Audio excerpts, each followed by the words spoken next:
मित्रांनो, तुमचं पुन्हा एकदा GB स्टोरी टेलर या यूट्यूब चॅनलवर स्वागत आहे. आजच्या आपल्या गोष्टीचं नाव आहे ताम्रपेटीत असलेली एक इच्छापूर्ती मूर्ती. लेखक निखिल सावंत. पण गोष्ट सुरू करण्याआधी जर कोणी या चॅनलवर पहिल्यांदाच आलेले असाल तर त्यांनी ह्या चॅनलला सबस्क्राईब करायला विसरू नका. चला तर मग अजिबात वेळ न घालवता गोष्टीला सुरुवात करूया.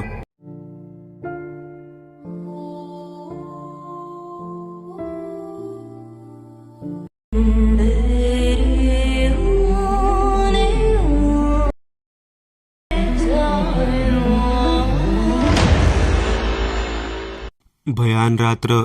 आजूबाजूला वाहणारा सोसाट्याचा वारा. सगळीकडे मिट्टा अंधार आणि त्या अंधारात मी वाट काढत पुढे चालत जातोय. अंधारात झाडाझुडपातून मी कसाबसा मला सावरत हळूहळू माझ्या वाटेत येणाऱ्या काटेरी फांद्यांना बाजूला करत थोडं पुढं आलोय. सोसाट्याचा वारा अंगावर थंडीचा वर्षाव करत मला अजूनच भीतीच्या छायेत ढकलतोय. आकाशात वीज कडाडून पावसाला सुरुवात झाली. आता तर मी डोक्याच्या केसांपासून पायाच्या नखापर्यंत अक्षरशः भिजून गेलोय. पायात चप्पल नाहीये. तसा चिखल तुडवत मी वाट भेटेल त्या दिशेने चालत जातोय. आकाशात पुन्हा एकदा एक कडाक्याची वीज चमकली आणि त्याच्या प्रकाशात माझ्या समोर एक व्यक्ती उभी दिसली. तसा अंगावर चरकन काटा आला.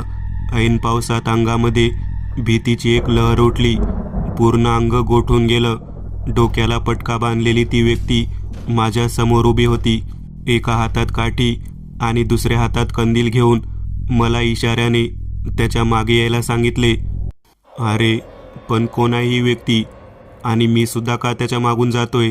मी खूप प्रयत्न करून सुद्धा स्वतःला थांबवू शकत नाहीये.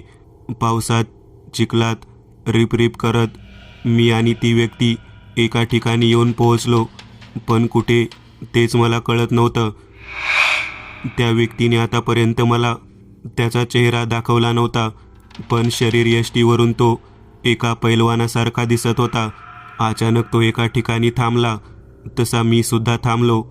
त्याने एक हात वर करून कंदिलाच्या प्रकाशात काहीतरी दाखवायच्या हेतूने इशारा केला, पण मला तिथे काहीच दिसत नव्हतं. त्याने आकाशाकडे तोंड वर करून पाहिलं आणि आकाशात पुन्हा एक वीज चमकली. जसं की त्यानेच ढगांना रागात इशारा करून सांगितला असेल.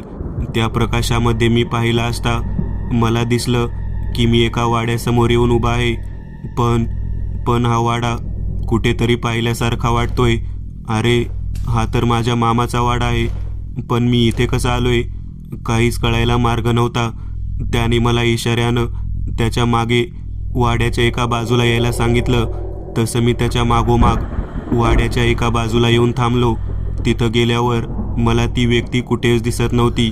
मी घाबरतच त्या व्यक्तीला शोधत होतो. पण ती व्यक्ती कोण आहे आणि तिच्यापासून आपल्याला धोका आहे का याबद्दलची काहीच कल्पना नसणारा मी त्या व्यक्तीचा शोध घेत होतो. तेवढ्यात माझ्या खांद्यावर कोणीतरी थंडगार हात ठेवला. असं चरकन एक विजेसारखी कळ माझ्या अंगाखांद्यातून येऊन गेली. मी घाबरतच मागे पाहिलं. एक 50-55 वर्षांची पिळदार मिशा असलेली व्यक्ती माझ्या समोर उभी होती. त्याला पाहून माझे हातपाय लटपटायला लागले. मी पटकन माझे डोळे बंद केले आणि घाबरून खाली बसलो. डोक्याखाली कोणीतरी जातं भरडत असल्याचा भास झाला. तसा मी आहे तिथेच उठून बसलो आणि पाहिलं की बाजूला असणारा माझा मोबाईल सायलेंटवर असल्यामुळं व्हायब्रेट करत होता. सगळं अंग घामाने भिजलं होतं. मोठमोठे उसासे घेत मी कसंबसं स्वतःला सांभाळत होतो. रूममधला उजेड पाहून मला जरा हायसं वाटलं, कारण आता पाहिलेलं ते एक विचित्र आणि जीव घेणं स्वप्न होतं. मोबाईलमध्ये पाहिलं तर सकाळचे 11 वाजले होते. त्यात आज रविवार, त्यामुळे सगळे अजून निवांतच होते. पण किती विचित्र स्वप्न होतं ते. पण असं का होते माझ्यासोबत? गेल्या काही दिवसांपासून असली विचित्र स्वप्न मला का बरं पडत आहेत? मला तर काही कळत नव्हतं. मोबाईल कमीत कमी 4-5 वेळा व्हायब्रेट झाला होता, पण अंगात अजिबात ताकद नव्हती फोन उचलून बोलायची. तो त्याचं काम करत होता आणि मी माझं. बाकीचे रूममेट कधीच मला उठवून बाहेर चहा घ्यायला गेले होते. शेवटी कसंबसं मी स्वतःला उठवून घेतलं आणि आवरून शॉवरखाली आंघोळ करत होतो. डोळे बंद करून पुन्हा ते स्वप्न काय होतं ते आठवत होतो. अचानक एक ओळखीचा आवाज कानावर पडला. ज्ञाना बाळा, लवकर ये, वाडा तुझी वाट बघतोय. पटकन डोळे उघडले. बाजूला कोणी नव्हतं. कसंबसं मी आवरून नाश्ता करायला बाहेर पडलो. बाकीचे लोक माझी वाट बघत बसले होते. लिफ्टमधून खाली जात असताना मी मोबाईल हातात घेतला. त्यावर 15 मिस कॉल होते. मामाचे 5 मिस कॉल होते. ते बाकीचे 10 मित्रांचे होते. मी मनातच म्हणालो, चायला आज एवढा का उताला यांना, चक्क 10 मिस कॉल. जाऊ देत, आधी मामाला कॉल करून घेतो. असं म्हणत मी मामाला फोन केला. रिंग वाजत होती आणि मामाने फोन उचलला. हॅलो, काय रे, किती फोन करायचे तुला? रविवार म्हणून काय 12 वाजेपर्यंत झोपता का? नाही मामा, फोन घरी विसरून बाहेर नाश्ता करायला गेलो होतो. अशी थाप मारून मी वेळ मारून नेली. बरं, दिवाळीचं लक्षात आहे ना? यावेळेस लवकर ये, 2-4 दिवस. आणि विसरू नको, यायच्या आधी फोन कर. हो हो, नक्की येणार आहेच मी. असं म्हणत मी फोन ठेवला आणि आमच्या नेहमीच्या अड्ड्यावर गेलो. काय रे, काल कोणती परी स्वप्नात आली होती? सम्या माझी खिल्ली उडवत म्हणाला. कसली परी आणि कसलं काय? अरे कसली तरी विचित्र स्वप्न परवापासून पडत आहेत. पूर्ण आठवायचं म्हटलं तरी आठवत नाहीत. असं मी वैतागून म्हणत चहाचा एक झुरका घेत बाकीच्यांना विचारलं, काय मग आजचा प्लॅन काय? राज म्हणाला, तूच सांग, तू म्हणशील ते करू. जाऊ कुठेतरी भयानक ठिकाणी, भूतांच्या शोधात. सगळे हसत म्हणाले, तुझी लाईट गेल्यावर फाटते, तू कुठे जातोस, बस गप.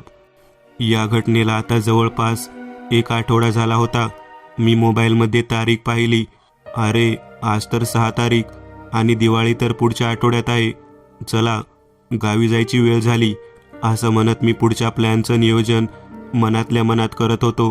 पुन्हा एकदा मला कुठून तरी आवाज आला. बाळा, येतोस ना? जरा लवकरच ये, वाडा तुझी वाट पाहतोय. मी पुन्हा एकदा सगळीकडे पाहू लागलो. कदाचित माझा भास असेल असं म्हणून मी तो विषय तिथे सोडून आवरून ऑफिसला गेलो. दिनांक 4 ऑक्टोबर 2001. दिवाळीसाठी मी माझी बॅग आवरून मामाच्या गावी जायला निघालो. बसमध्ये गाणी लावून बसलो होतो. अचानक जुन्या गोष्टी आठवू लागलो. काय ते दिवस होते राव. दिवसभर मामाच्या गावात फिरायचं, मनसोक्त खेळायचं, अजून काय काय. यामध्ये कधी मामाचं गाव आलं मला कळलंच नाही. रात्रीचे साधारणतः 8 वाजले असतील. मामांचा फोन लागत नव्हता. शेवटी मी चालत जायचं ठरवलं आणि चालू लागलो. 15 मिनिटामध्ये मामाच्या दारात पोहोचलो असेन. दारात आल्या आल्या माझं लक्ष दरवाजावर गेलं. दाराच्या चौकटीवर असलेली नक्षी मन स्थिर करून जात होतं. बाळा, आलास? आता मात्र मी पटकन बाजूला पाहिलं. यावेळेस मामी मागे उभी होती. जरा हायसं वाटलं. हो मामी, असं म्हणत मी मामीच्या पाया पडलो. चल आत बाळा. बाळा, बरं झालं लवकर आलास. हो ना मामी, असं म्हणत मी बॅग खाली ठेवली. काय झालं, काय म्हणालास? अगं मामी, तूच म्हणालीस ना. बाळा, बरं झालं लवकर आलास. नाही रे, मी तर काहीच नाही बोलले. मी आश्चर्याने मामीकडे बघत होतो आणि मामी माझ्याकडे प्रश्नार्थक नजरेने माझ्याकडे पाहत होती. आता मात्र माझी खात्री झाली की कुणीतरी माझ्यासोबत बोलतंय आणि ते जे पण आहे ते आपल्याला दिसत नाही. मला तर आता हळूहळू भीती वाटू लागली. रात्रीच्या अंधारात आमचा वाडा अजूनच भयानक वाटत होता. इतके दिवस या वाड्यामध्ये काढले तरी आज हा वाडा मला थोडा विचित्र वाटत होता. किती वाजता आलास रे तू? येताना फोन करून ये म्हणून सांगितलं होतं ना तुला. मामा वाड्यात येत म्हणाला. अरे मामा, मी खूप वेळा ट्राय केला पण इथं नीट नेटवर्कच नाही भेटत लवकर. मी वैतागलेल्या स्वरात म्हणालो. बरं, चला आवरा आणि जेवणाची ताटं करा, मामा म्हणाला. तसे सगळे पटपट जाऊन जेवणाची ताटं घेऊन जेवायला बसलो. जेवण झाल्यावर सगळे आवरून वाड्याच्या मुख्य वरांड्यात बोलत बसलो होतो. बऱ्याच दिवसांनी पुन्हा सगळे एकत्र गप्पा मारत बसलो होतो. आज पुन्हा आमच्या अपंग बहिणीची आणि आजोबांची आठवण येत होती. आता रात्रीचे 11 वाजले असतील. आम्ही सगळे अंथरुणात अंग टाकून पडलो होतो. प्रवासात थकल्यामुळे मला कधी झोप लागली कळलंच नाही. रात्री कधी मला अचानक जाग आली मला समजलंच नाही. उठून बसलो. तिकडे अंधुक प्रकाशामध्ये आजोबांच्या खाटेवर कुणीतरी बसल्यासारखं वाटलं. मी डोळे चोळून थोडं स्पष्ट दिसतंय का ते पाहत होतो. कोण होतं ते? कोण? आजोबा? खरंच ते आजोबा होते का?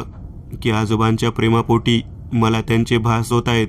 मला तर काही समजत नव्हतं की माझ्यासोबत नेमकं हे काय घडतंय.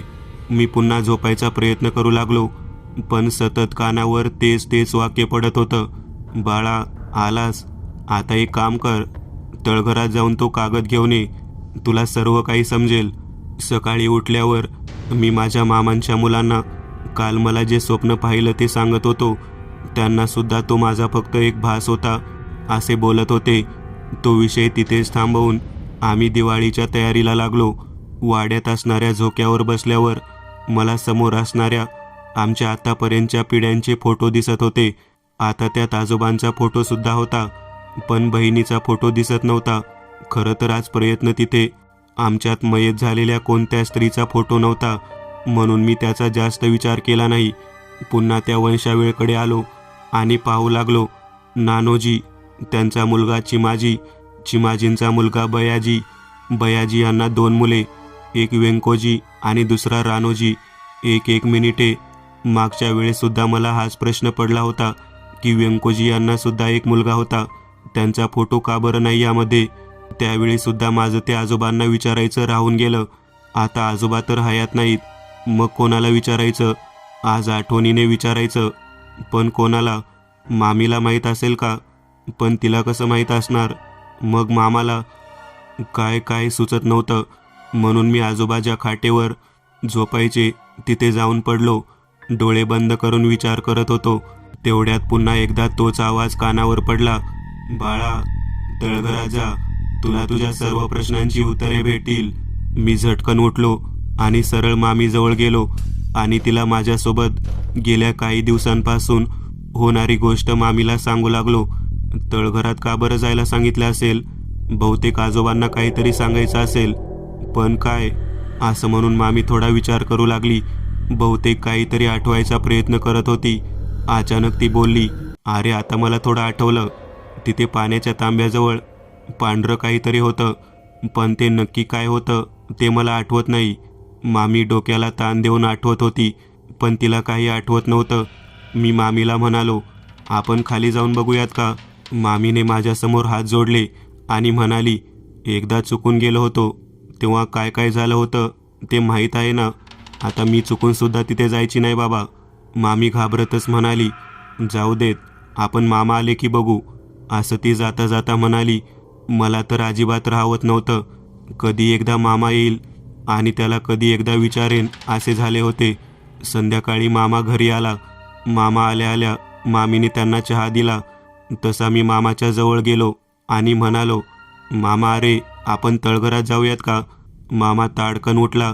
त्याच्या हातातून चहाचा कप हातातून पडला. खूप घाबरलेला दिसत होता. त्याने माझ्या खांद्यावर हात ठेवला आणि म्हणाला, तू चल जरा माझ्यासोबत. असं म्हणत त्याने मला खोलीत नेलं. बाळा, तू बरा आहेस ना? असं अचानक तळघरात जायचं का बोलत आहेस? तसं मी मामाला माझ्यासोबत होणाऱ्या गोष्टी सांगू लागलो. तसं मामा म्हणाला, म्हणजे आता ती वेळ आली आहे तुला सगळं खरं सांगायची? म्हणजे मामा, मी समजलो नाही. मी आश्चर्याने मामाला विचारलं. मामा गंभीर होऊन मला आमच्या वाड्याच्या व्हरांड्यात घेऊन आला.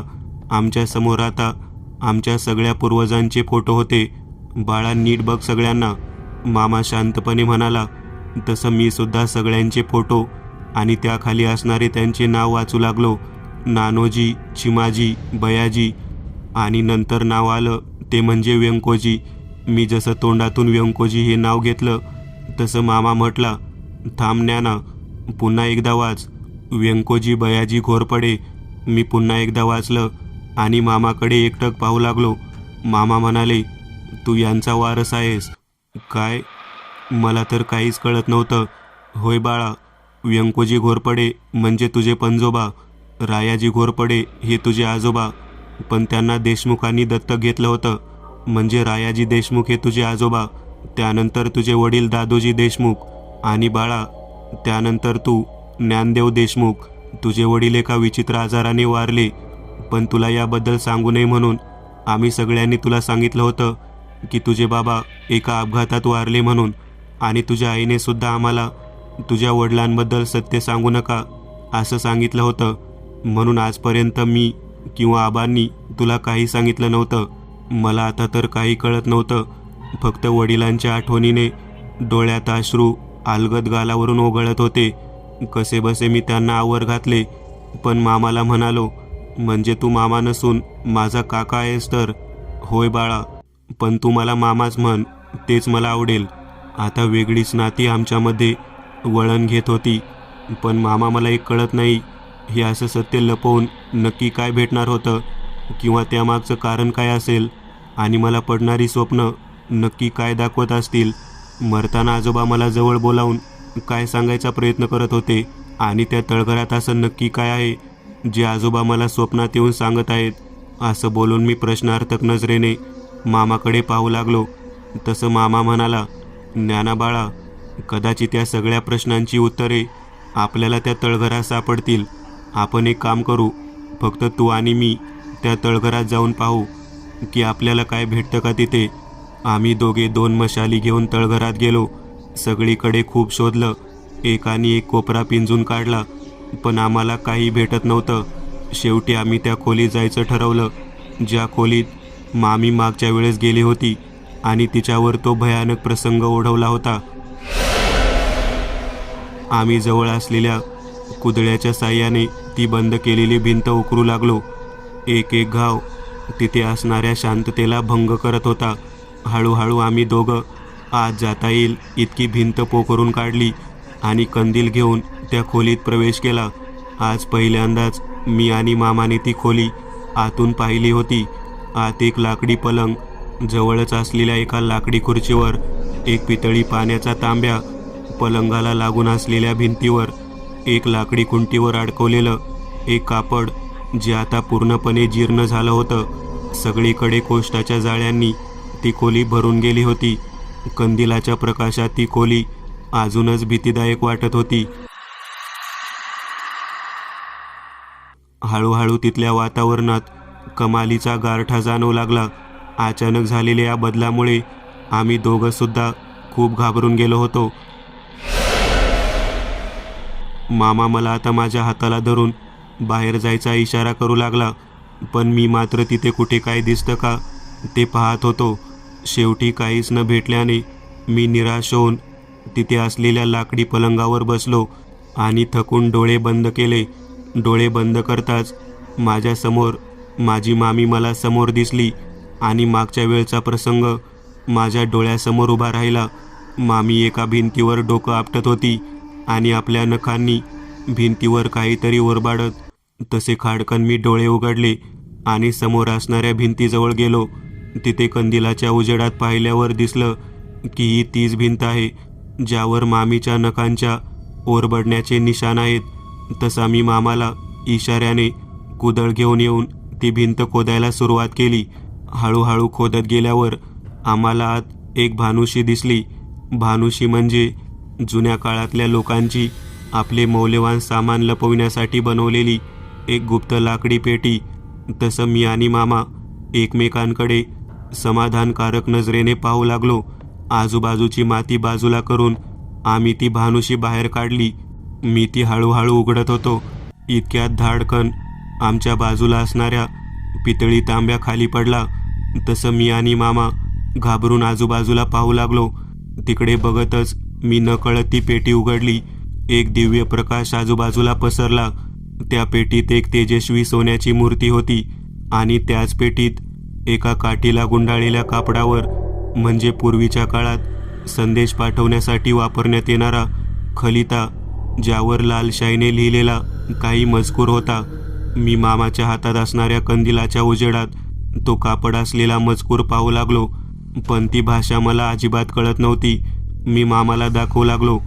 तसं मामा म्हणाला, बाळा, ही आत्ताची भाषा नाही आहे. जवळपास 100 ते 150 वर्षापूर्वीची मोडी लिपी आहे. आपल्याला यातलं काहीच कळणार नाही.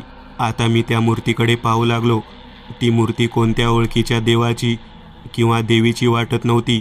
मामा म्हणाला, आता इथे नको थांबायला. जे पण पुढं असेल ते आपण वरती जाऊन पाहूयात. आता इथून जाऊयात.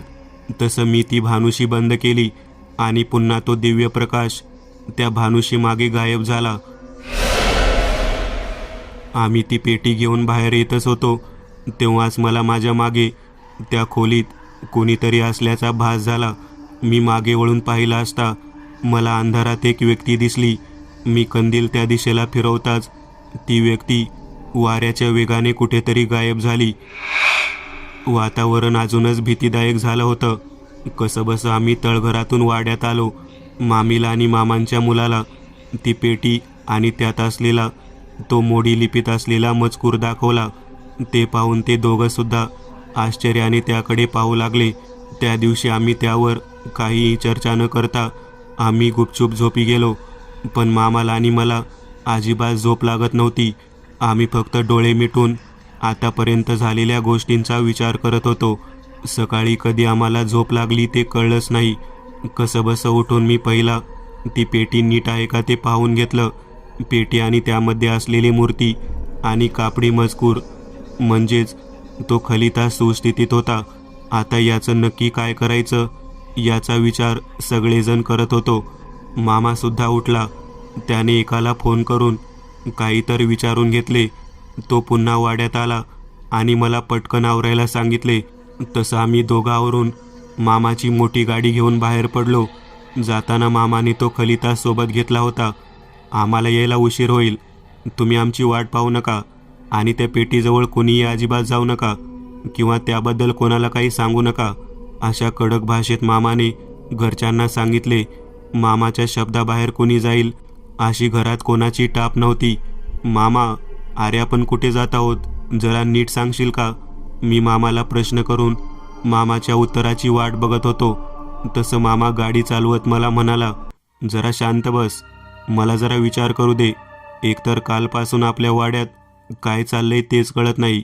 डोकं विचार करून अक्षरशः फुटायची वेळ आली आहे. हे बघ मामा, तू जरा शांत हो. जे पण होईल ते चांगलंच होईल. अरे ज्ञाना, हे दिसतंय तेवढं सोपं प्रकरण नाहीये. मला तर राहून राहून काळजी वाटत आहे. मागच्या वेळेस ते सोन्या चांदीचे हांडे सापडले होते तेव्हा आईचा जीव गेला. देव करो आणि यावेळी असलं काय पदरात न पडो. मामा मनोमन देवाचा धावा करत होता. मामा, तू जास्त विचार करू नकोस आणि नीट गाडी चालव, असं बोलून मी डोळे बंद करून आजपर्यंत मला जे जे दिसलं होतं त्याचा विचार करत होतो.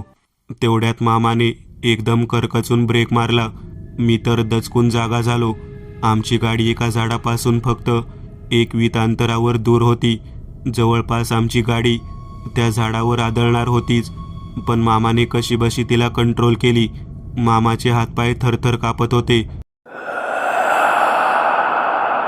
एकंदरीत त्याची अवस्था बिकट झाली होती. मामा, एक काम कर, तू आता माझ्या जागी ये. मी शांत डोक्याने गाडी चालवतो, तू जरा आराम कर. तुझ्या डोक्यात खूप विचार चालू असल्यामुळे तुला गाडी नीट चालवता येत नाहीये. मामाला सुद्धा ती गोष्ट पटली आणि तो बाजूला झाला आणि गाडीचं स्टिअरिंग आता माझ्या हातात होतं. मामा, मला फक्त रस्ता सांग, कुठे आणि कसं जायचं आहे ते, मी हळूहळू चालवतो, असं म्हणत मी गाडी सुरू केली आणि आम्ही पुढे जाऊ लागलो. जवळपास 1 ते 1.5 तास प्रवास करून आम्ही एका छोट्या गावात येऊन पोहोचलो. तसं मामाने एकाला फोन केला.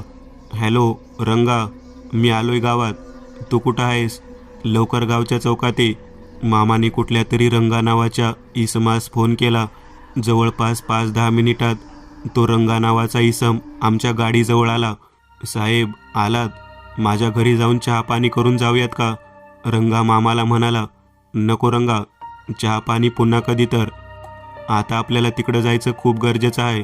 तू बस लवकर आणि त्यांचं घर कुठं आहे ते दाखव लवकर. तसं रंगा पटकन गाडीत बसला. तसं जवळपास 5 ते 6 किलोमीटर आत कच्च्या रस्त्यावरून जात आम्ही एका ठिकाणी येऊन पोहोचलो. साहेब, इथनं पुढं गाडी जायची नाही. आपल्याला चालत जावं लागणार. रंगा पटकन मामाला म्हणाला, बरं ठीक आहे, जाऊ चालत. असं म्हणत मामाने मला हातानेच इशारा करत खाली उतरायला सांगितलं. तसं आम्ही तिघेसुद्धा गाडीतून उतरून आता चालत जात होतो. रंगा, आपलं काम होणार नवं? मामाने चालत जातच रंगाला प्रश्न केला. साहेब, 100% होणार. रंगा खात्री देत मामाला म्हणाला. 10 मिनिटात आम्ही एका छोट्या वाडीजवळ आलो. जवळपास 10-15 घरांची वस्ती असलेली ती वाडी आदिवासी लोक राहतात तशी वाटत होती. रंगा आम्हाला एका घराच्या समोर घेऊन आला. गणपू अण्णा, ओ गणपू अण्णा, हाय का घरात कोण? असा आवाज देतात एक 90 ते 95 वर्षाचे एक आजोबा आपली काठी टेकत टेकत दारात आले. कोण र ते? एवढ्या दुपारच्या वक्ताला कोण आले? असं आजोबा अडखळत्या स्वरात म्हणत थोडं पुढं येऊन डोळ्याच्या एका भोवईवर हात ठेवत बघत होते. अरे रंगा, का र? एवढ्या दुपारच्या वक्ताला काय बरं काम काढलास? आणि साहेब कोण म्हणायचं? आजोबा म्हणाले, अहो अण्णा, हे दादा लय मोठं साहेब आहेत. आपल्या गावातला रस्ता यांनीच मंजूर करून आणला होता. रंगा त्या आजोबांना सांगू लागला. होय का? बरं झालं. साहेबानू, हे काम तेवढं झाक केलासा बघा. पण ते नवं, तुम्ही एवढं मोठं साहेब आहेसा, मग इकडं कसं काय रस्ता चुकल्यासा? आजोबा काळजीच्या स्वरूपात विचारू लागले. बाबा, तुमच्याकडे एक महत्त्वाचं काम आहे आणि तुमच्याशिवाय ते काम कुणालाच जमणार नाही. मामा कळवळून त्या आजोबांना म्हणत होता. असलं कसलं काम आहे साहेब तुमचं या म्हाताऱ्याकडं? आजोबा काळजीच्या स्वरात म्हणाले. ज्ञाना, तू आणि रंगा, तू पण जरा बाहेर गाडी जाऊन बसता का? असं म्हणत मामाने आम्हाला बाहेर जायला सांगितलं.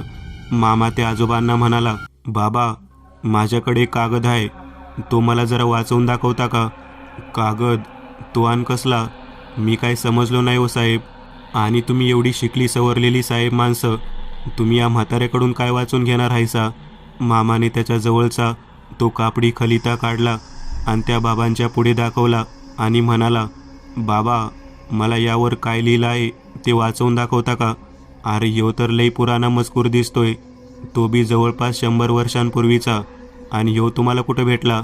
ते बाबा मामाला विचारू लागले. बाबा, मी तुम्हाला सगळं सांगतो, पण आधी यात काय लिहिलं आहे ते सगळं नीट सांगा. मामा त्या बाबांना खात्री देत म्हणाला. ह्यो तर मजकूर सगळा मोडी लिपीतला दिसतोय आणि ही भाषा तर माझ्या बाला येत होती. मला कुठे येते? मला यातली थोडी अक्षरं समजतील, पण सगळी काय मी नीट वाचू शकत नाही हो साहेब. बाबा असे म्हणताच मामाच्या चेहऱ्यावरचा रंगच उतरला. पण जरा थांबा, मी यात काय लिहिलंय ते सांगतो, पण त्याचा अर्थ मला काही उमगायचा नाही साहेब. असं बाबा बोलताच मामाला जरा हायसं वाटलं. पूर्वाजीत ठेवा ह्यो संकोलित इच्छापूर्ती, मनी वचिता पूरण करतशी ही अद्भुत मूर्ती. होईल राह संपूर्ण जगती, जर पडती वाईट हसती. शाप करवी वरदानही, पर घेईल तुमचं प्राणही. लपवली मातीमध्येही सुवर्ण भानुशी, करा वाडा शापमुक्त. हीच इच्छा उराशी बाळगावी. हे असं काय तर लिहिलं आहे. मला तर एवढं समजलं की ही कसली तर चमत्कारिक मूर्ती आहे, इच्छापूर्ती मूर्ती. पण शेवटच्या 2 ओळीत त्यानं खूप भयानक पण असू शकतात, म्हणजे जीव बी घेऊ शकत्या. आणि कसला तरी शाप आहे तुमच्या वाड्याला, त्याला मुक्त करा, असं काय तर लिहिलं आहे ह्याच्यात. मला तर हे काहीतरी विचित्र वाटतंय. तुम्ही जिथं होती तिथं ठेवलीसा तर लय बरं होईल. बाबा एकदम शांत होऊन काळजीपोटी मामाला म्हणाले. ठीक आहे बाबा, तुम्ही म्हणाल तसं करतो आम्ही. काही लागलंच तर विचारतो तुम्हाला. आता येतो. असं म्हणून मामा त्यांच्या पाया पडला आणि बाहेर येऊन सगळे चालत जाऊन त्या लांब असलेल्या गाडीत येऊन बसला. सोबत आम्ही सुद्धा होतो. काय झालं मामा? काय लिहिलं आहे त्याच्यात? मी मामावर आल्यापासून प्रश्नांचा भडीमार केला. मामा काहीच बोलत नव्हता. शांत बस, नंतर सांगतो, असं चढ्या आवाजात बोलून मामाने मला शांत केले. रंगा त्याचं गाव आल्यावर खाली उतरला. मामाने तो खाली उतरताच 100च्या 2 नोटी त्याच्या हातात देऊन त्याला म्हणाला, रंगा, यातली एक गोष्ट या कानाची त्या कानाला कळाली नाही पाहिजे. होय मालक, आलं ध्यानात माझ्या. असं म्हणून तो गाडीतून उतरला आणि त्याच्या वाटेला लागला. हा बोल आता, तुला काय विचारायचं आहे ते? इतका वेळ शांत असलेला मामा मला म्हणाला, तो रंगा होता म्हणून तुला गप्प राहायला सांगितलं होतं. अरे मामा, पण हा काय प्रकार आहे? आणि त्यात एवढं काय लिहिलं आहे जे तुम्हाला एवढ्या शांत राहायला सांगत होतास? मामाला मी जरा चिडूनच म्हणालो, अरे बाबा, ही काय साधीसुधी मूर्ती नाही बाळा, ही इच्छापुरती मूर्ती आहे. पण त्यात काय तर धोका आहे असं लिहिलंय. तो काय आणि याचा उपयोग कसा करायचा हे त्यात लिहिलं नाही, पण काय तर मोठा धोका आहे याच्यात, असं ते बाबा म्हणत होते. मामा मला तो खलिता हातात देत म्हणाला. मी खूप वेळ पाहून आपल्याला काय कळते का ते बघत होतो. अरे मामा, पण मला एक सांग, तुला कसं कळलं की ही भाषा ते बाबा वाचू शकतात? मी मामाला प्रश्न केला. अरे बाळा, हे लोक आपल्या सगळ्या पूर्वजांची माहिती ठेवतात. त्यांच्याकडे आपल्या घराच्या पूर्वजांची वंशावळ लिहून ठेवली आहे आणि हे सगळं रेकॉर्ड ते त्यांच्या एका विशिष्ट भाषेमध्ये लिहिलेले असते. ती भाषा मोडी लिपीसारखीच असते. म्हणून मी सरळ यांच्याकडे घेऊन आलो हा खलिता. असं बोलून मामाने माझ्या शंकेचं निरसन केलं. अरे मामा, पण हे काय खरं असतं का? म्हणजे इच्छापुरती मूर्ती आणि असलं भलतंच काय? मी मामाला माझ्या मनात असलेल्या शंका मामाला बोलून दाखवल्या. मला तर हे काय पटलं नाही बुवा. त्यांनी सांगितलं आणि आम्ही ऐकलं. मी माझ्या मनाची पूर्ण नाराजी व्यक्त केली. आम्ही दोघंसुद्धा त्याचा विचार करत जवळपास 2 तासांनी घरी पोहोचलो. घरचे सगळे आमची वाट बघत होते. काय हो, काय समजलं का? कसली मूर्ती आहे ती? म्हणजे त्याची पूजा करायला सांगितली आहे का? मामीचे आले आले आम्हाला प्रश्न चालू झाले. तू जरा शांत बसतेस का? आणि आधी पाणी घेऊन ये. मामाने पाण्याचे 2 घोट घेतले आणि मामीला म्हणाला, ती एक चमत्कारिक मूर्ती आहे आणि तिला जरा जपूनच हात लावा असं सांगितलं आहे. हे ऐकताच मामी जरा घाबरलीच, कारण मागच्या वेळेस तिच्यासोबत जो प्रकार झाला होता तो ती अजून विसरली नव्हती. मग आता काय करायचं? मामीने घाबरतच विचारलं. बघू पुढच्या पुढं, पण सध्या तरी आपण ती मूर्ती जिथे होती तिथेच ठेवूयात. असं बोलून मामाने लगेच उठून ती मूर्ती आणि तो खलिता त्या भिंतीमध्ये असलेल्या त्या लाकडी भानुशीमध्ये ठेवली. सगळे जेवण करून झोपी गेले, पण मला मात्र काही केल्यास झोप येत नव्हती. सतत ती मूर्ती आणि मामाने सांगितलेल्या त्या इच्छापुरती मूर्ती या शब्दांवर विचार चालू होता. डोळे बंद केले तेवढ्यात एक आवाज कानावर पडला. उठ बाळा, जा आणि शापातून मुक्त कर या वाड्याला.